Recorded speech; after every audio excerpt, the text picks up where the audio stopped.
the middle of the week as well. So looking forward to it, man. And we can't thank our friends enough who make this show what it is. I got to tell you something, man. Philly.500 does not have to do, I have not spoken to him like this. Philly.500 doesn't have to do this, along with Mark too, Holmes. Those guys are kind of showing me how you build a show on a new platform. I'm a radio guy for 35 years. I didn't know dick about this shit. Okay? Philly.500's got like over 100,000 subscribers. It's insane. You don't have to do this. But he likes coming on here with us. And I can't thank him enough for spending time and taking time out of his day for him to do this. He doesn't have to do anything. And he does it because, again, our show, like we're getting Howard Eskin on, I think Monday or Tuesday. He couldn't do it today for, he had some reasons with WIP. So he's coming on either Monday or Tuesday to talk about that story and to give us his take. Angelo's coming on Monday. Philly sees what we're doing, and we appreciate it. Plus, he knows and has seen my reputation from the past, so we can't thank him enough. And I love his takes about the Eagles. This big game on Sunday. Is it rust versus rest? Both quarterbacks go into this game all banged up. Let's get our friend on, Philly.500. He joins us now here on the National Football Show.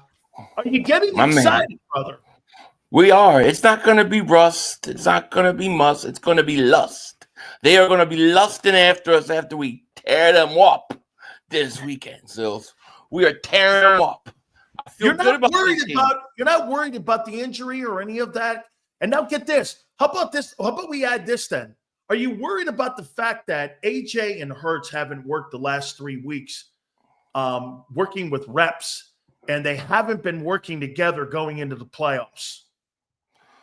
I mean, you always worry about the playoffs because it's one and done, right? Like it's always game 7. So, if anything can happen. So you always got to keep that in mind. But I think the rust stuff is way over done.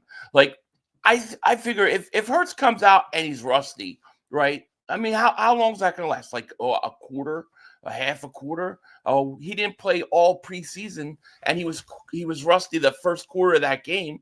But once he shook it off, they were fine. So I think we'll be fine. I don't think it's something that you go in the fourth quarter and Hurts is still rusty. I don't think that'll be a problem. Okay, I'm going to go to a different area now. So Zach Bond got the most votes for the first team All-Pro, which stunned me.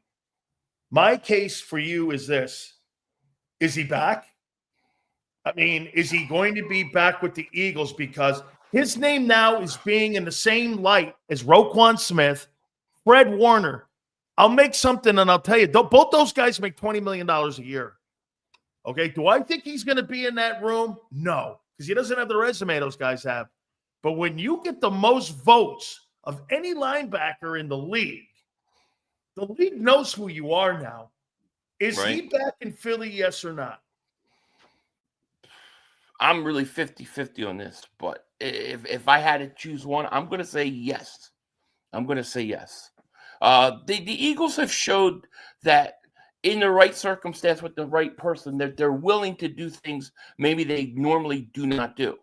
And I think the fact that Vic Fangio is there probably the next, 3-4 years, I think that makes it more likely that Bond would be back. However, I will say that I do worry about this because on one hand, I also think that the Eagles look at Bond and go, well, we'll find somebody else. Well, we found him, we can find somebody else. So that does worry me a little bit, but I just don't see how you can let this guy go. I mean, I think you're talking about a guy that's Defensive Player of the Year type numbers. So I don't see how you can let him go. But I do worry about it. I'm not gonna lie. Who had the biggest impact on the Eagles this year? Saquon Barkley or Zach Bond? Saquon Barkley. Barkley. I think Barkley. I do. I don't think you win 14 games without Barkley. No, I don't think so either. No, I think Barkley was the biggest impact. And I'll actually say this. I might put Jalen Carter over Bond. Huh. I know it's crazy, but I think think Jalen Carter, even though he didn't have the sack numbers, and I think once he starts getting the respect around the league and he starts getting these holding calls, his sack numbers will shoot up. But I think he was pretty dominant every week. I'll say this to you: why he got second team All Pro.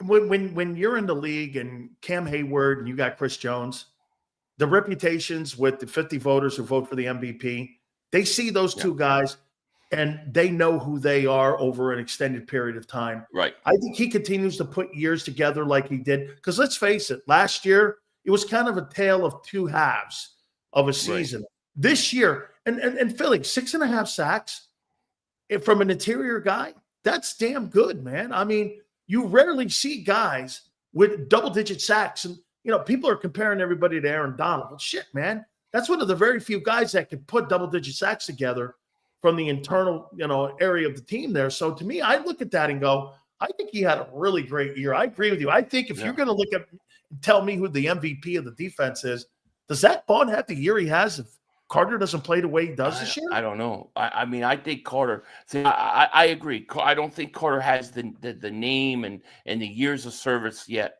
and I think that plays a part of it. And I think you see that in the way the referees treat him.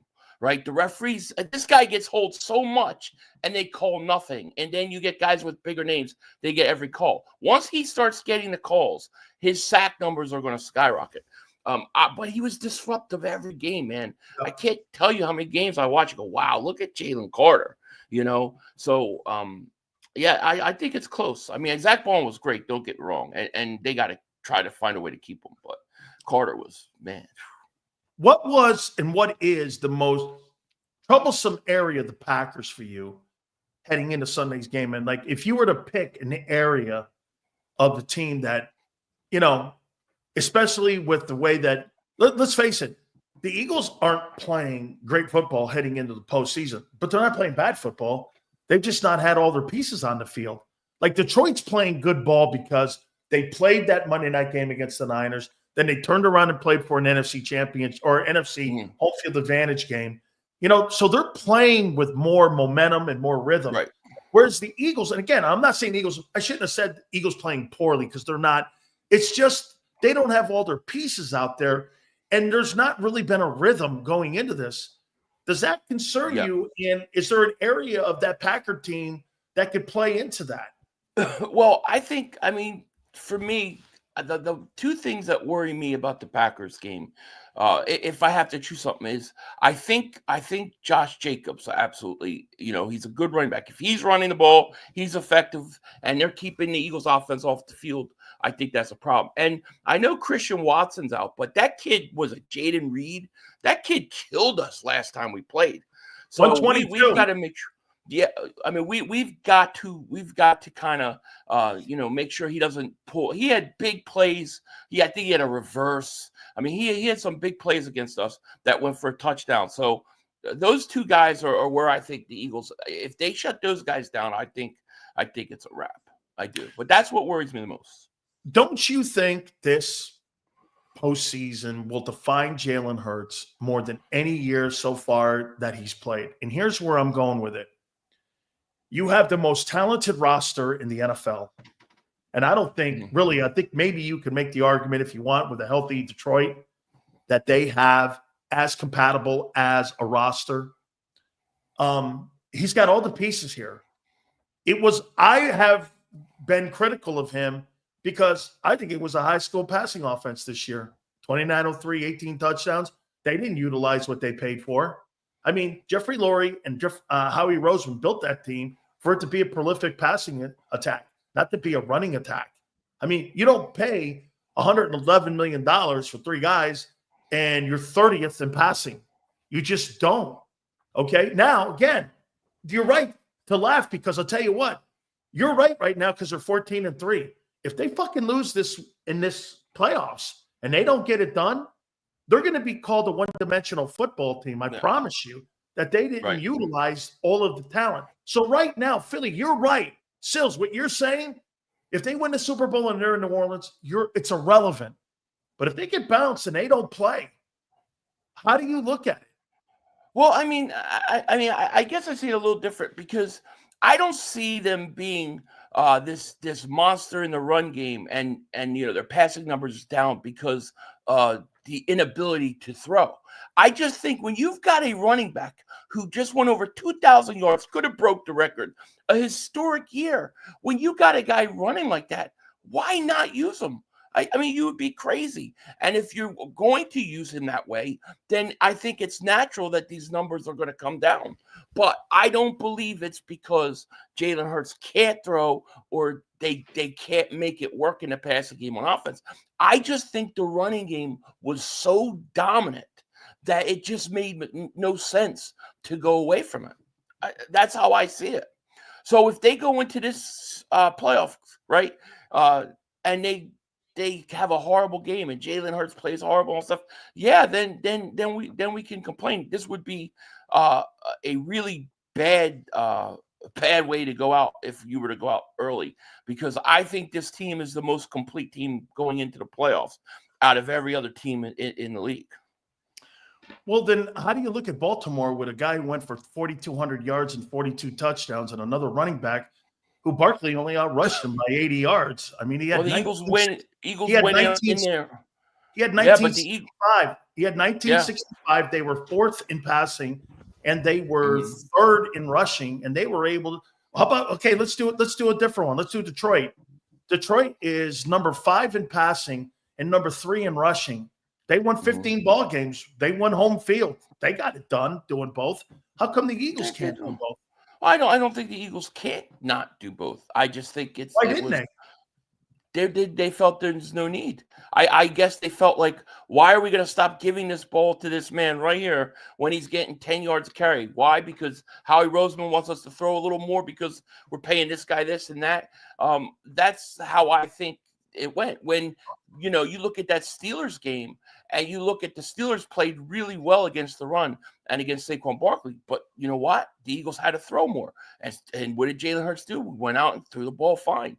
So I think they could do it if they need to do it. I mean, that's been my belief all year. Maybe I'll be proven wrong. I'm not saying I'm perfect, but I'm saying that the way I see it is it wasn't because they can't.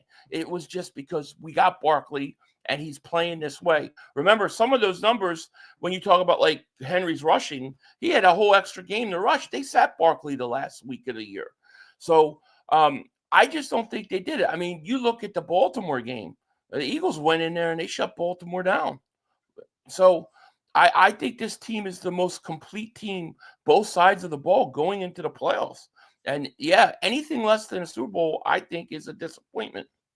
Well, like, okay, to your point, and I think to my point, the first game of the year against Green Bay, they threw the ball 34 times. Since week 5, coming out of the bye, they've never thrown it more than 34 times. And they've gone on a 10-game win streak. Okay, right. Well, what they did was they took the ball out of Hurts' hands and they get the ball into Barkley's hands, like you said. So instead of having a balanced offense, they went one side of the football. Now, like you said, I think we're saying the same thing kind of in a way. They just had a philosophy where they were going to run with this guy and they were going to pick one guy, basically. He had 340 carries. Yeah, I think he had 55 more carries. He had 55 more carries than Henry. Yeah, I think we're saying the same thing. I just think that you look at it as a possible flaw. I look at it like, well, they didn't need to do it, so I'm not going to hold it against Hurts. See, so they didn't want to do it, and they're paying that kind of money. Okay, like you said, I have nothing to land on right now because you're 14-3. Okay, if they have to throw the ball, it's going to be on display Sunday. I completely 100%.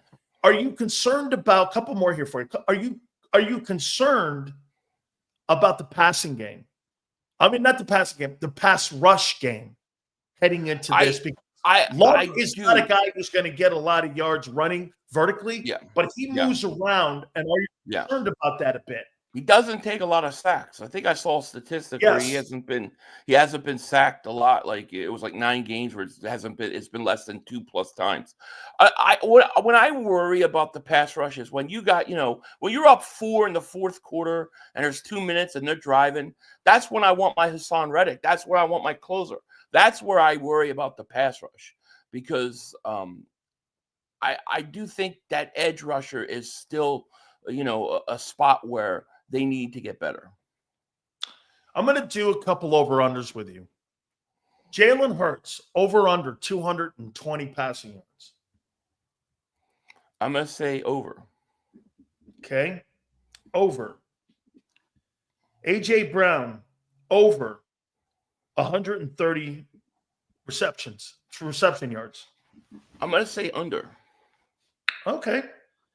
Saquon Barkley, over under 125 rushing yards. I'm gonna say over, but I think it's right around that area. Around 100. So you think he gets over? I think it's between 115 125 yards. That's where I was thinking he would be. Are you concerned about AJ going in with his knee hurt? Well, I'm a little concerned about it. I don't know. They said it wasn't a big deal and they're resting him, but then he comes out first 10 minutes of practice on Wednesday. I was a little concerned about that, but apparently it's going to be okay. So, we'll see. Final one here for you. Do you agree or disagree? I think the Packers have to play with the lead for them to win. Hey, and so this is what I picked for Sunday's game. I said 34-23 Eagles. I actually don't think, I don't see it anywhere across the line here, especially if Philly gets out to a strong start. I don't know how they, Green Bay's shown a propensity to play from behind like they did in that Minnesota game where they came back from 28 down. But and Philly really hasn't had to do that. I just don't see them having this opportunity. What kind of score do you look at with this game on Sunday? I think I said in my preview prediction, I got 31-17 Eagles. I think the Eagles. You think it's a blowout? Not so much a blowout. I think it ends up being a bigger score maybe than it was, but I think first half fairly close, and I think the Eagles wear them out. I think that offensive line is going to wear them out, and I think Barkley is going to wear them down, and I think the Eagles will probably run away with this thing in the fourth quarter. So that's kind of how I see it. How about this, Philly? I said that's pretty much. I said the third quarter it's close. Then heading into the first part of the fourth quarter, it's probably close. And I think talent, wears them out, and I think they start separating themselves. Yeah, that's what I think too. What would get me nervous if this thing's like I said, if this is like the Eagles up 3-4 with 2 minutes and 40 seconds left, and Green Bay's got the ball, and then I get nervous. That's when I start worrying about that pass rusher. But to be honest, the thing that I worry about the most is probably the field goal kicker. That's the one area where it's like, man, I don't know what to make of Elliott right now. So if I had to say one thing that I really worry about, it's that special teams, that field goal kicker. I want to sneak another one in on you here. The All-Pro team came out. Not one offensive lineman from the Eagles made first team All-Pro. And I said it was this reason. I said because, again, the passing numbers weren't up. And I said also they didn't go for 2105. I think if they would have got 2105, they would have had two guys that would have been on the first team. Instead, Penei Sewell gets it for you. Guess what? The victors go to spoils. They had the best record. They won home field. They have a more balanced offense, and they did it that way. Whether you think Penei, and by the way, what's his name? Jared Goff throws the ball 600 times a year. Hurts throws the ball about 350 times a year. It's almost 2-1. So, you're going to get a guy who's going to give up a sack. How did you see that? But I think they would have had two guys on that first team if they would have ran for 2105. Maybe, but they still ran for 2,000, which has only been done 9 times. The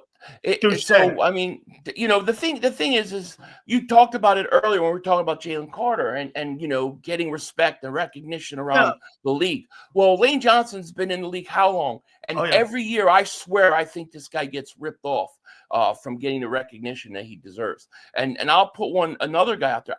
I think Landon Dickerson should have been a first team. I'm sorry. I think he was dominant this year. So to me, you could have literally put that whole offensive line at least in the Pro Bowl. But I Yes. think you should have had at least 2 guys on that first team, and I think one of them should have been Lane. But I understand Penny Sewell. I get it. Okay, but So your bitch is maybe Mulatto with worse. yeah, but and it's just that everybody else seems to get the name recognition when it matters, except for the Eagles. Lane Johnson does not get the respect that other great tackles in the league get. And every year he goes out and he does the same thing. And then you look at how the league views him compared to other people. They've always got people ahead of him. I swear, the Eagles are the only team that could have players that don't get respect the way that other players on other teams do. I swear, I believe that. Nobody's gonna convince me. That's why it's more impressive and stunning on what Zach Bond did, because I agree with you. I mean, you could make the comment and argument, Philly, that Zach Bond should be the defensive player of the year. Yeah. Who had a better year than him? Trey Hendrickson's 17 sacks had no bearing on this season this year when it came to the Bengals because their defense stunk. And you know what? Right. You have 17 sacks on the defense that's ranked 30th. I don't know about you, but that's empty calorie stats. When you have the #1 defense in the National Football League and you're one of the top 5 tacklers in the game and you've had the impact that you've had I don't know how he's not in the conversation. I guarantee you, man, it's either going to be Hendrickson, it's going to be Myles Garrett, or it's probably going to be Chris Jones that's going to win the defensive player, or TJ Watt. That will win the defensive player of the year. Probably. You think he finishes in the top 3? No, I don't think he will. I think he should win it. But I don't think he'll. I mean, he'll get it. He'll get more respect next year. If he goes out and has another good year next year, I think he'll get a little more respect. But because he came out of nowhere, I don't think they're going to acknowledge him. I don't. Philly, I appreciate you, brother, man. Thank you, my man. I can't wait to see this thing starting on Sunday, man. I really can't. Oh, it's going to be fun. It's going to be fun.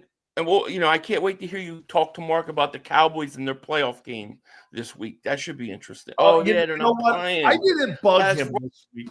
They're not playing. I may bug him next week. I wanted him to have a week off to suck it up a little bit here. I wanted him to have a week off here. Poor Cowboys. Real quick here. Cowboys ain't playing, buddy.